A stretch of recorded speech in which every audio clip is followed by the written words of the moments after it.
ঠাকুর, মা, স্বামীজি ও ভগিনী নিবেদিতার চরণে আভূমি লুণ্ঠিত প্রণাম নিবেদন করি। উপস্থিত মহারাজের চরণে সশ্রদ্ধ প্রণাম ও উপস্থিত ভক্তমণ্ডলীকে আমার প্রণাম। মহারাজের প্রেরণায় ভগিনী নিবেদিতার জন্মদিন উপলক্ষে এখানে আসার সুযোগ পেয়েছি বলে আমি চিরকৃতজ্ঞ। ভগবান শ্রীরামকৃষ্ণের নির্দেশে স্বামীজি বহু প্রতিকূল অবস্থার মধ্য দিয়ে রামকৃষ্ণ মিশন গড়েছিলেন। রামকৃষ্ণের সন্তানদের সঙ্গবদ্ধ করে রামকৃষ্ণের মহান আধ্যাত্মিক ভাবধারা বিশ্বময় ছড়িয়ে দিতে এবং পরাধীন ভারতের চিন্তায় চেতনায় সংস্কৃতির ঐতিহ্য পুনরুজ্জীবিত করাই ছিল তার লক্ষ্য। এই সংঘে যুক্ত ছিলেন তার তরুণ ত্যাগী সন্ন্যাসীগণ, স্বামী ব্রহ্মানন্দ, শারদানন্দ ও আরও অনেকে। স্বামীজির আদর্শে গড়া তার মানসকন্যা ভগিনী নিবেদিতাও সেই সংঘে যুক্ত ছিলেন। আজকে আমার আলোচনার বিষয় স্বামী ব্রহ্মানন্দ ও ভগিনী নিবেদিতা। এই মহান মহৎ ব্যক্তিত্ব সম্পর্কে আলোচনা করার যোগ্যতা এই অধমের আছে কিনা আমি জানি না, চেষ্টা করছি।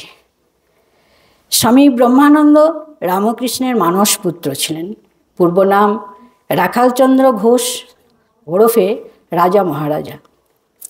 তিনি আধ্যাত্মিকতার অনেক উচ্চ স্তরে আসীন ছিলেন, যাকে বিবেকানন্দ নির্দ্বিধায় ভরসা করতেন, বিশ্বাস করতেন। দ্বিধাহীনভাবে নিষ্ঠার সঙ্গে রামকৃষ্ণ বিবেকানন্দের ভাবধারাকে যুগোপযোগী করে তিনি রাখতে সমর্থ হবেন, এই বিশ্বাস দৃঢ়তার সঙ্গে পোষণ করতেন স্বামী বিবেকানন্দ। আর স্বামী বিবেকানন্দের মানসকন্যা, ত্যাগের প্রতিমূর্তি, ব্রহ্মচারিণী ভারতকন্যা নিবেদিতা, তাকে বোঝার সাধ্য কার? যদিও তার জন্ম আয়ারল্যান্ডের ডায়াগনন শহরে এক ধর্মযাজকের ঘরে, এই জন্য জন্মের পূর্বেই কুটুবদ্ধা করে রাখা ছিলেন ভারতের কল্যাণে আত্মাহুতি দেবেন বলে, যাকে স্বামীজি ভরসা ও বিশ্বাস করতেন আর আশীর্বাদ করে বলতেন, মা, যেভাবে চালান ঠিক সেইভাবেই চলো। আমার পূর্ণ আশীর্বাদ, সম্পূর্ণ আশীর্বাদ, আরও বেশি কিছু যদি থাকে তাও তোমার জন্য রইল।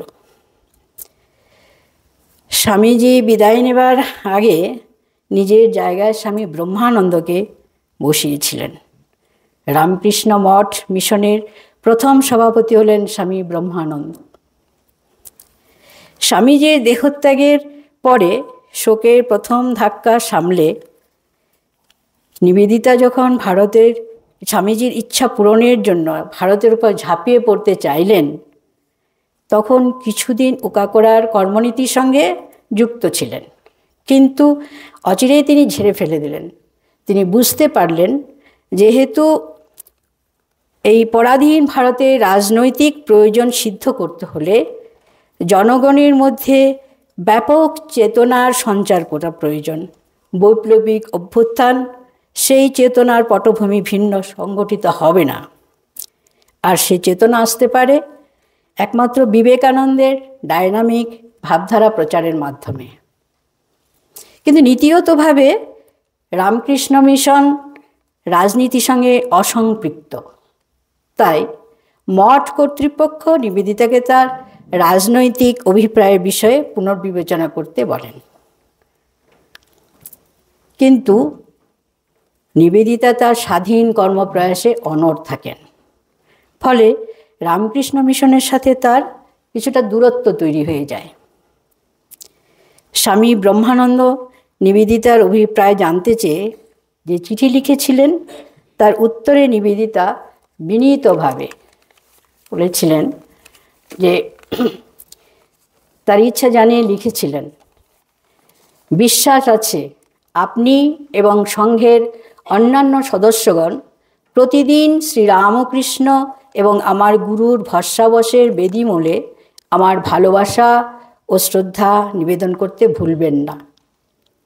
ভারতীয় সংবাদপত্রগুলিতে লিখে যথাসম্ভব সহজভাবে তাহাদিগকে আমার নূতন পরিস্থিতির বিষয় জানাইয়া দিব। কৃতজ্ঞতা ও বিশ্বস্ততা সহ রামকৃষ্ণের নিবেদিতা। এ অত্যন্ত বেদনাদায়ক। তবে স্বামীজি নিবেদিতার বিশ্বস্ততা ও নিষ্ঠার প্রতি আস্থা রেখে একটি চিঠিতে লিখেছিলেন, তুমি ইস্পাতের মতো খাঁটি এবং বিশ্বস্ত, নিজের ছায়ার মতোই বিশ্বস্ত। তোমার জন্য আমার সর্বশেষ আশীর্বাদ রইল। তোমার প্রয়োজনে কারো উপর যদি নির্ভর করতে হয় তবে আর কেউ নয়, একমাত্র ব্রহ্মানন্দ। সেই বুড়ো লোকটির কখনো ভুল হয় না, আমার ভুল হয়। এ বিষয়ে আমার বিবেক পরিষ্কার। এই চিঠি তার দেহত্যাগের আগে শেষ চিঠি।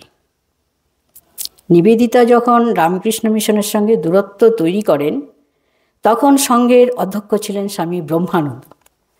একদিকে স্বামীজির বিরাট ব্যক্তিত্ব অবস্থিত, তার প্রতিষ্ঠিত সংঘের গোটা দায়িত্ব মাথার উপর।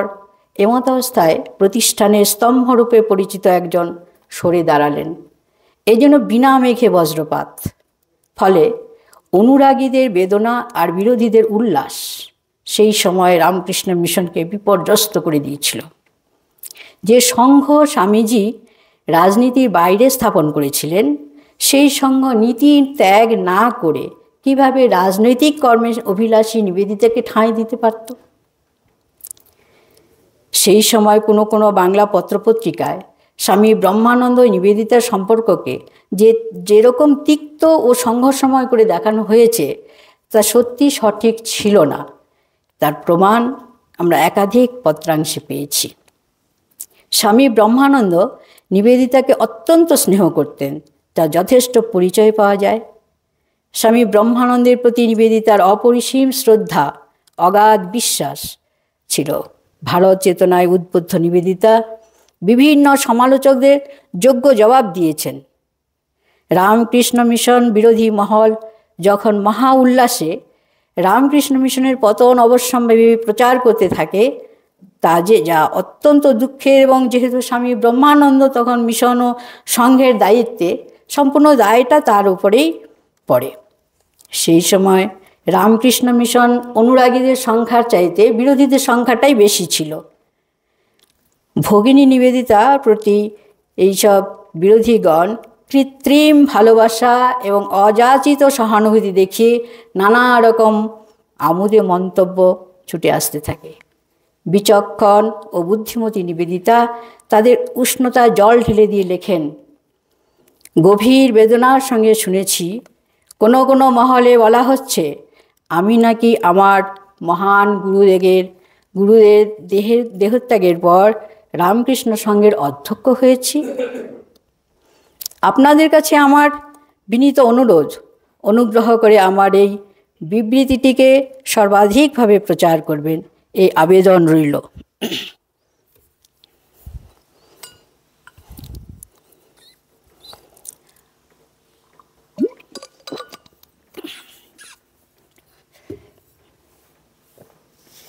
প্রথম কথা, রামকৃষ্ণ সংঘের কেন্দ্র বেলুড় মঠ, হাওড়া। এই সংঘের সম্পূর্ণ দায়িত্বে স্বামী ব্রহ্মানন্দ এবং শারদানন্দ উপর ন্যস্ত, যাদের তুল্য আধ্যাত্মিক ব্যক্তিত্ব অল্পই দেখা যায়। দ্বিতীয়ত, এই সংঘ তার গুরু প্রতিষ্ঠাতা রামকৃষ্ণ বিবেকানন্দ নিকট থেকে ধর্ম, দর্শন ও ধর্মীয় উপলব্ধির সুনির্দিষ্ট ভাণ্ডার লাভ করেছে। তার সংরক্ষণ, বিস্তার সাধন এ সংঘেরই কর্তব্য। তৃতীয়ত, এই ধর্মীয় সম্পদ ভাণ্ডারের সঙ্গে আমার সম্পর্ক দীন শিক্ষার্থিনী, ব্রহ্মচারিণী, পূর্ণব্রতী সন্ন্যাসিনী নয়। আমি সংস্কৃতজ্ঞ এমন কোনো অভিমানও আমার নেই। ধর্ম ব্যাপারে আমার ঊর্ধ্বস্থ কর্তৃপক্ষের বিশেষ অনুগ্রহ করে তাদের নির্দেশ বা নিয়ন্ত্রণ বহির্ভূত সামাজিক, সাহিত্যিক, শিক্ষাগত কাজের পূর্ণ স্বাধীনতা আমাকে দিয়েছেন। তাছাড়া বাস্তবিক পক্ষে আমার গুরুর দেহত্যাগের পর গুরু ভগিনী ভিন্ন, গুরু ভাইদের সঙ্গে অধিক যোগাযোগ রাখা না রাখাই আমার পক্ষে সমীচীন বলে মনে হয়েছে। চতুর্থত, ধর্মের ক্ষেত্রে হিন্দুর জন্য ইউরোপীয় নেতৃত্বের প্রয়োজন, এর থেকে বেদনাদায়ক ভ্রান্তি আমার মতে সম্ভবপর নয়, উল্টোটাই হওয়া উচিত, এই আমার ধারণা। এই বিবৃতিটি ইন্ডিয়ান মিরর পত্রিকায় প্রকাশিত হয় 31শে জুলাই 1902 সালে। এই বিবৃতি নিবেদিতার ব্যক্তিগত মহত্ব, রামকৃষ্ণ সংঘ ও স্বামী ব্রহ্মানন্দের প্রতি শ্রদ্ধার উজ্জ্বল দৃষ্টান্ত। নিবেদিতা উচ্চসায়া, বহুগুণে গুণান্বিতা, প্রতিভাময়ী, সহযোগী হিন্দু কর্মীদের প্রতি তারই যোগ্য ব্যবহার প্রদর্শন করেছেন। নিজের বিষয়ে বিনম্রভাবে অতি দীন শিক্ষার্থিনী বলেই তৃপ্ত থেকেছেন। মর্মস্পর্শী অহংশূন্যতা আমাদের অনুকরণযোগ্য।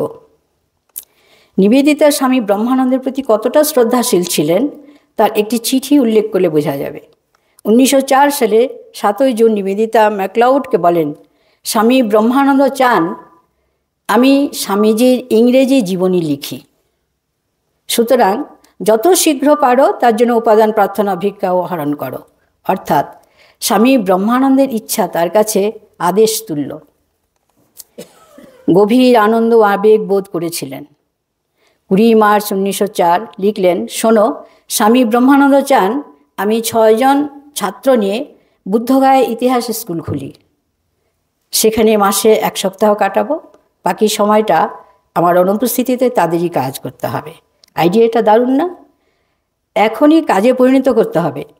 ওই বছরই 6 নভেম্বর নিবেদিতার মনে হয়েছিল প্রিয় স্বামী ব্রহ্মানন্দ কখনোই তার হৃদয় থেকে আমাকে সরিয়ে দেননি, কিন্তু অন্যদের কাছে একেবারে সোজা ভাষায় বলতে গেলে আমার নিজের স্থান সম্বন্ধে যথেষ্ট সন্দেহ আছে।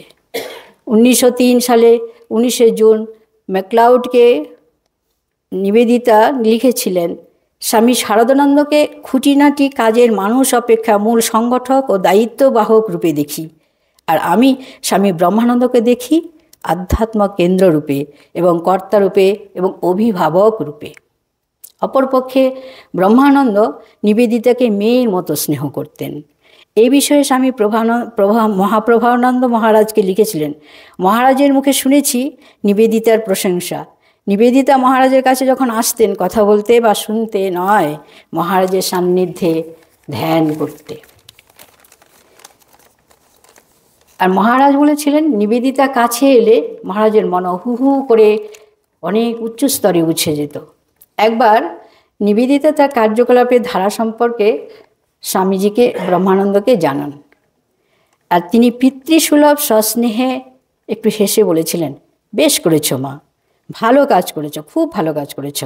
একা একা যেভাবে নিবেদিতা পরাধীন ভারতবর্ষে কুসংস্কারাচ্ছন্ন সমাজে সংস্কারের কাজ করে চলেছেন, নারী শিক্ষা, সমাজে দুস্থদের সেবা, বিপ্লবীদের সহযোগিতা দেখে সন্ন্যাসীর চমক লেগেছে।